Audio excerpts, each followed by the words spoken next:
Hey guys, I share Comanche today in Raid Shadow Legends with another champion guide, this time on Psylar. It's about time that we got to Psylar, guys. First off, welcome to the video. Send us some positive vibes and love your way. Hey, before we give the shout outs here, I just got enabled super thanks on the channel. Obviously, no obligations to ever give back here. This is not a monetary venture. This channel, obviously, we're not getting many views and stuff like that, but I really enjoy doing all these champion, guides and stuff like that. And just want to give a shout out to Daniel for being the first super thanks, I think, that we've gotten here on the channel. I will go ahead and give shout outs to all the super thanks every single video that we get, but I'm not gonna keep the guide requests coming. I'm not making you guys pay or anything for your submissions, your guide requests. With that in mind, we have Brandon looking for a Psylar or a Ray. We have Brandon looking for Psylar or Ray. We have Disturbed looking for Psylar. We have Troy. We have Brandon again. We have Danny looking for a Psylar. Yeah, Danny says it's been a while, and you know what? I look back at my catalog, and I don't have any Psylar content on my main channel. Obviously here. Tomorrow is Brandon's birthday. Well, happy birthday. I'm sure belated, because I'm sure I took this screenshot a while ago. Either way, guys, much love to all of you. Again, shout out to Daniel for the super thanks. Let's go ahead and jump into it. Who is Psylar, and what does she do?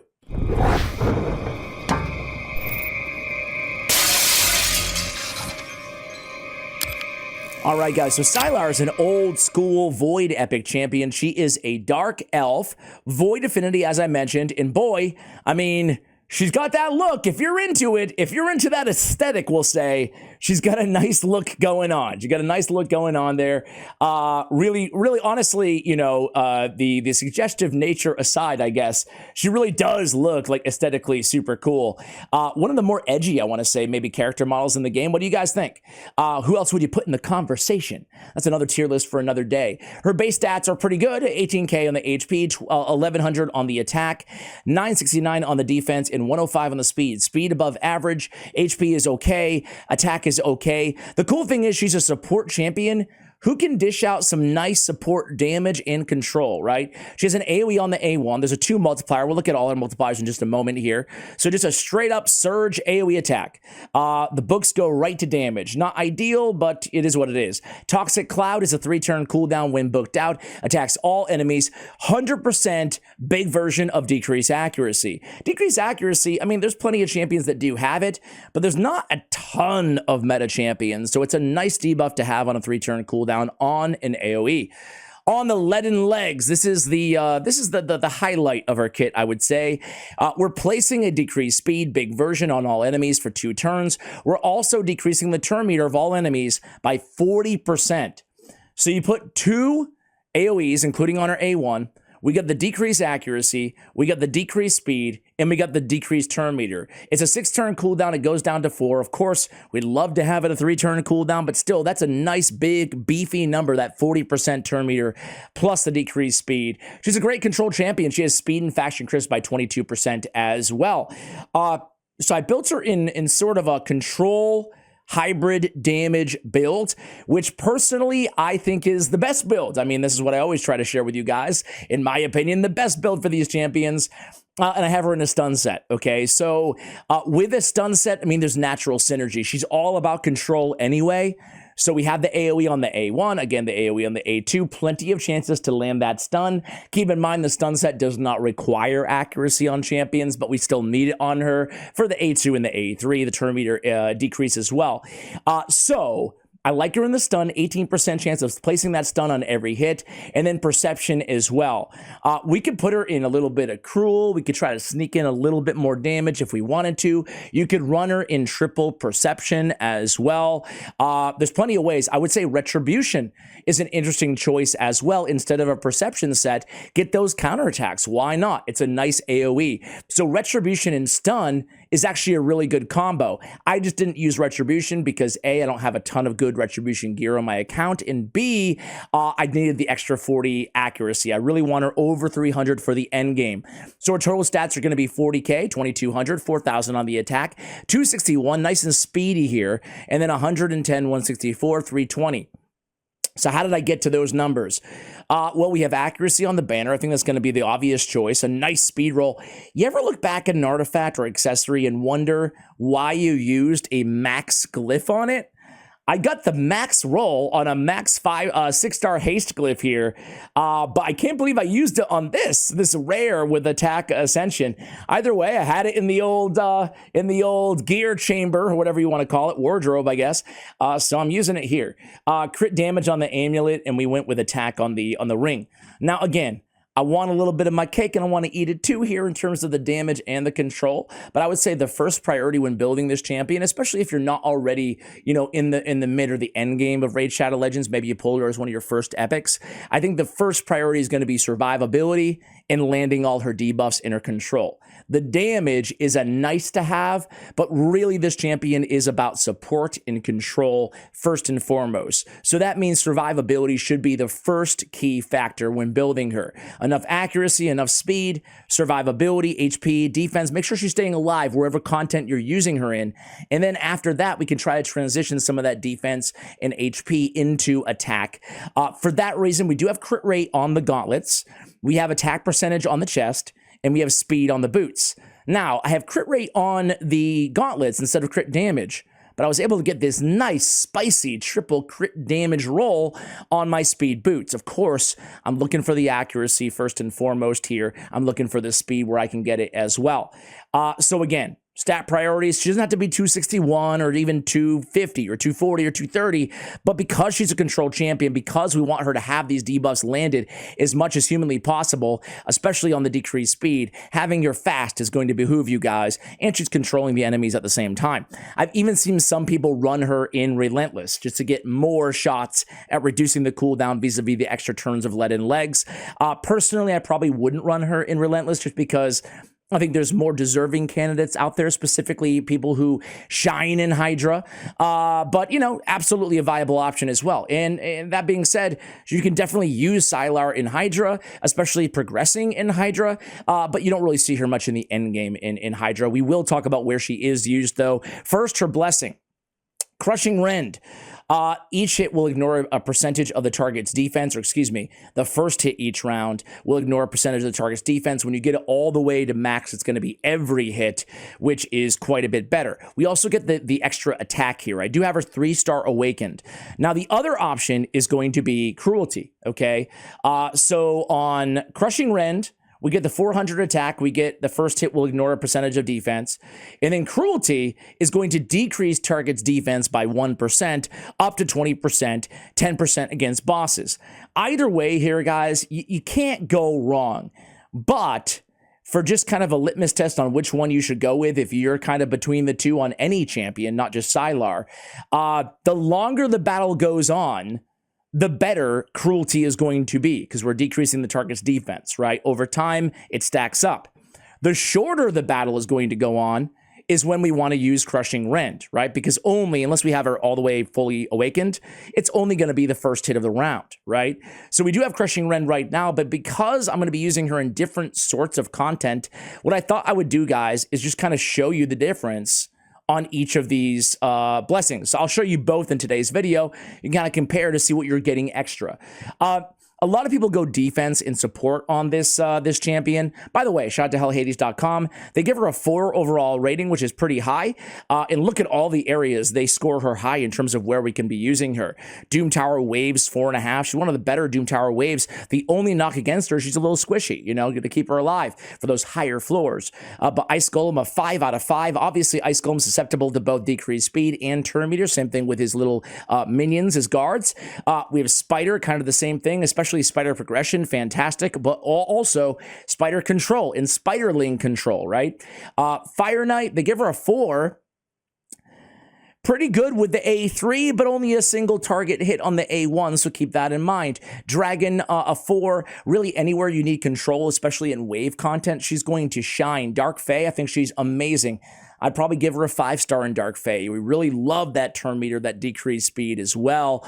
Frostbiter, a 5. Scarab King, a 4.5. You can see just how good this champion is. They give her a 3.5 in Arena. I agree with a 3.5 score. She's definitely not an endgame arena champion, at least a champion that we see in the endgame. I've never seen her in live arena gold ever. Has she ever been played in a 0.02% without a lot of success? She's never been using gold 3, gold 4. So she's not really an arena champion, but I am going to show you how you can use her effectively in the arena, even in this meta, if you're just trying to farm your Great Hall. Ironically, I think that probably 90% of you guys are just working on your Great Hall. You're not trying to finish top 100, 200 in the arena every week. And in that case, for the 90%, for the majority of you guys, I think she's a very good arena champion. We'll talk about why. A 2 attack on the AoE on the A1, a 3.8 multiplier on the AoE on the A2. That's a pretty healthy multiplier. Just keep in mind, it doesn't scale that well with only a base 1100 and change on her base attack, right? So pretty good scores there. I am going to kind of lean into the damage. We already have her built with some crit rate, some crit damage, but there's nothing wrong. I'll talk about the alternatives here. So first, we're just going to come down. We're just going to pick up War Master. We're going to keep it nice and simple here. If we're only using her for arena and wave content, I would go Helm Smasher instead of War Master. But War Master is good because we can use this sort of a build anywhere. And sorry, you can see half my studio here. Let me crop that out a little bit. There we go. So another option would be going defense and support instead of offense. So I'm going to cover up offense with my webcam for a second here. On defense, you can, in the stun set, you can absolutely come down with, I would probably just go Tough Skin, Blast Proof, Resurgent, Delay Death, Retribution for the counterattacks, Deterrence for the counterattacks, and Fearsome Presence to up that stun chance to a 23%, okay? You could argue that's probably better than the extra damage that we get from offense, but it depends on your team, okay? I'm going to go support tree, though. I'm going to go support, and where I would use the defense instead of the offense is in a stun build like we have today, but where we're really only relying on her to control, right? So that would be a lot of like Doom Tower wave content and stuff like that. We're going to go with Swarm Smiter. We also are going to go with Arcane Celerity. She does have those 2 debuffs in her kit, so we can get those nice turn meter boosts as well. We're going to go with Evil Eye and with Master Hexer. Master Hexer is going to extend the duration of the decreased speed and the decreased accuracy. After that, we can kind of pick and choose here. I'm going to go Cycle of Magic, and I'm going to go with... I'm going to go... She's not going to be killing too many enemies, to be fair. I'm going to go Spirit Haste, speed by 8 for each dead ally, because you know what? When allies are dying, that usually means that we need to pick up the control and buy our healers and our revivers a little bit more time. So here we go, guys. With the Masteries picked out now, we're able to get to 174 on the crit rate, and everything else remains the same for the most part. A little bit extra accuracy as well. Let me just start out by showing you how you would, the type of team I would use in the arena with a Psylar. It'd be a team like this, right? A go first team. So I mentioned this earlier, not an arena meta champion, but you can absolutely use her as a champion to control the flow while you're trying to speed farm your Great Hall. When I'm trying to farm my Great Hall, or when I was trying to farm my Great Hall, I'm not concerned so much with all these meta champions, right? Because right now the meta is a lot of go second teams, a lot of very tanky teams, a lot of OP, legendary, and mythical champions, right? Now, I do have 3 legendaries on this team, to be fair, although 2 of them are ones that, you know, you could get for free, Arbiter and Rhonda. Essentially, all you want to do is have a very fast Arbiter or a very fast speed lead, and then you just want to hand off to other control champions, and then you can build your nuker. I think I have Rhonda built. Let me check the stats here. Yeah, see her attack, 6,200. That's because she has attack percentage on her boots to really scale her up, and we have her built slow. I can get by with building a slow nuker. It doesn't have to be Rhonda, it could be anybody. If I have 3 speed control champions going ahead of her, right? So it gives you that luxury of not having to build your nuker super fast. And for me, this is the most, you're not going to win every battle this way, to be very clear. You're going to lose some speed races. You're going to lose on polymorph or whatever, right? Stone skin, whatever. It doesn't matter though, because it's all about just like sheer volume of farming and speed on your runs. And a team like this, super freaking speedy. So the cool thing is you can run her with a Cornelia, a Kymar, a Gaius, someone who has sleep in their kit, right? Because her A3 is not going to wake anybody up. It doesn't do damage. So we can come in here, everybody's asleep. We can decrease their turn meter by 40% and place a decreased speed on everybody. You can see we got Master Hexer procs on Arbiter as well. And then Rhonda, our nuker in this case, can come in and nuke everybody down, even though she's super slow, right? So both of their revivers remain standing, unfortunately, but we're going to be okay. We're going to reset and we're going to do it all over again, man. Actually, let's do A3. Let's go in there, refresh the decreased speed, and look at how slow still the Drakes is, right? That decreased speed, man, that is a big handicap to have in the arena. So guys, anyway, this is the type of team that I would run her in. You know, you can use this strategy against really any sort of squad. Go first, though. It's a little bit of a flip of the coin. Who's going to go first? Who's fast? That's why your best bet is to put all your best speed gear into the first speed booster, all your second best speed gear into the second, and all your third best into the third, you know? But again, we can do the same thing here. You saw how much the turn meter of everybody went down there with that 40%. I was going to say it might not sound like much, but it's a lot, but I think it does sound like a lot. 40% is significant, right? Plus the decreased speed. And we haven't even seen her A2 because we've been able to control just with the A3. But I just want to kind of do a quick damage check here. We might lose. But I wanted to find and Affinity doesn't really matter that much because she's Void, right? So we don't have to worry about things not landing. So I just want to do a quick damage check with no debuffs on the A2. 18, 28K in that vicinity. And she landed a stun, which is nice too, right? So there we go. That's how I would utilize a champion like this inside the arena. I want to go over to Doom Tower. We just saw this secret room open up that I thought was interesting to highlight her as well. It's Void support champions only. This is cool because I'm going to have to use like a Bellower, a Eurogrim, I'm not even going to use Seer because I think it's kind of cheap, right? I'll use a debuffer in Lydia, and I'll use Arbiter again. Why not, right? Actually, let's use Demitha, right? Just more support, because I honestly forgot how tanky this team, these champions are. They're level 290, right? So, on a team like this, it's great. I promised you guys I was going to show you both of the blessings and how they intermingled, or how they intermingled? No, comparing them, sorry. Sometimes you just talk when you're recording these videos. You don't even know what you're saying. So let's do a quick damage check, right? She does not have increased attack or anything like that. But let's look at Ursula the Mourner in Venus and slow it down and just look at the numbers, the damage numbers there. So 16K, and I didn't even see the next, but 16K. So 16K with the blessing that we have right now. Let's swap it off. I frankly forget which one. Okay, Crushing Rend. So let's swap Crushing Rend 16K to Cruelty, pay the gems, and now Cruelty, we're going to be looking at, I hate how it takes you out of everything. Send me back to the dungeon I was in, please, Plarium. All right, how do we have this? Bump, bump, bump, bump, bump, something like that. All right, cool. So 16K, now let's test it out, and we'll compare. All right, so here we go again. Slow it down. Let's look at Ursula. 15.5. So again, over time, that's why it's tough to weigh these two, you know what I'm saying, these two blessings. So I think it would behoove you to go this route if we are Crushing Rend, Cruelty, sorry, if it's a longer battle, right? Crushing Rend opposite. Let's see. Hell Hades recommends the website. They recommend Cruelty. But I guess it does, like a lot of things in this game, it depends, right? All right, so they're actually coming in pretty fast and furious here. Stupid, what's-his-face, Cardial, cleansed the enemy team, ruined my whole stun strategy, and now we're in a little bit of trouble. So let's see what we can do here. Let's just go in with the A2.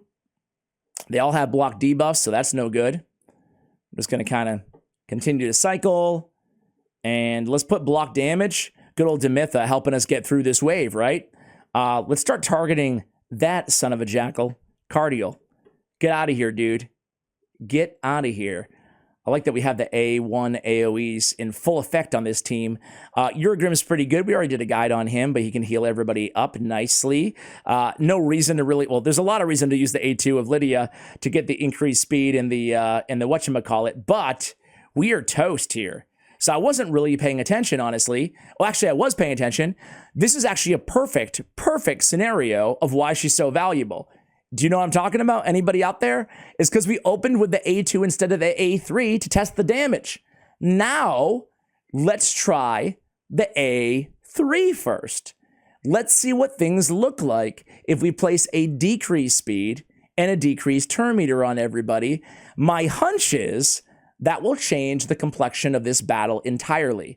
So let's go ahead and go with the A3 of Bellower, land the weak version of debuffs, not that we really need them.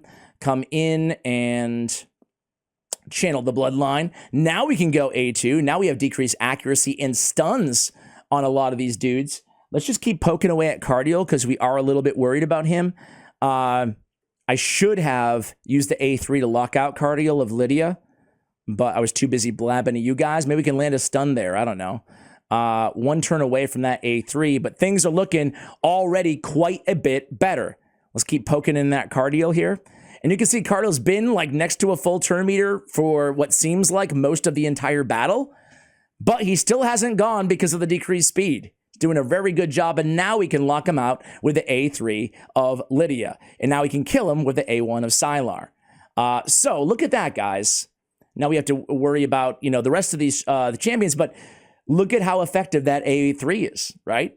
That was actually an accidental example of, you know, one of the reasons it's so valuable. We didn't open with it because we were just doing a damage check with the A2 and we lost. We would have lost that battle. So here we go in with the A2 again. Let's repeat the entire process. Let's go ahead and get the block damage, although I probably could have waited a turn because that control is so good on the A3 of Leaden Legs of our girl. So we already have all the debuffs. Let's go A2 instead. With Bellower. And do they have a cleanser on the team here? They do not. So nothing to really worry about here. I might as well block out Siffy, even though she's stunned. Whatever. Go A2, increase the duration of everything. And now you can see already just how valuable. I'm going to put it on auto for a minute while I talk to you guys. You can see how valuable she is, man. It doesn't have to be a Doom Tower secret room, right? Obviously. You can encompass or encapsulate maybe the value like this. This could sort of control and a little bit of damage too, anywhere in the game. I'm wondering how she's going to compare damage-wise to a Bellower. I assume that Bellower is built for damage as well in this build.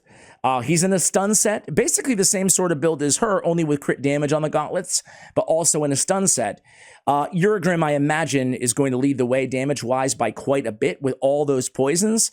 But you can see, I mean, having two AoE champions and stun sets, how great control that is, just as a baseline. I mean, look at all the enemies right now. I think they're all under stun right now. I think all of them are. And that's just from stun sets. Nobody actually has stun in their kit here. But this is an absolute just shattering of constant debuffs on the enemy team with a squad like this. So we're able to get through this secret room. And I'm actually really happy with how, you know, we both we compared the blessings. I feel like we were able to really illustrate the value that she brings to the team too. And there she is damage-wise. I mean, look at this. She outdamaged everybody. I was way wrong on Uragrim. The poisons didn't add up to much. But again, these are all support champions, but she even outdamaged Bellower, right? So she can actually pack a punch on top of all that control and the debuffs that she brings to the table. Very, very cool champion. I'm really a big fan of Psylar. And again, I wanted to compare that she's hitting a little bit in terms of those blessings. It is cruelty. She's hitting a little bit, decreases target's defense by 1% per hit. I don't know, what, 5% less damage overall, roughly? But much better for everybody to do more damage because she's decreasing the target's defense, which obviously that's going to apply to all your allies, the damage they do. So I think, you know, in hindsight, I think I would go with cruelty in most situations other than just the arena, maybe. Anyway, guys, hopefully you've enjoyed this guide. Thank you for watching. And as always, take care, guys.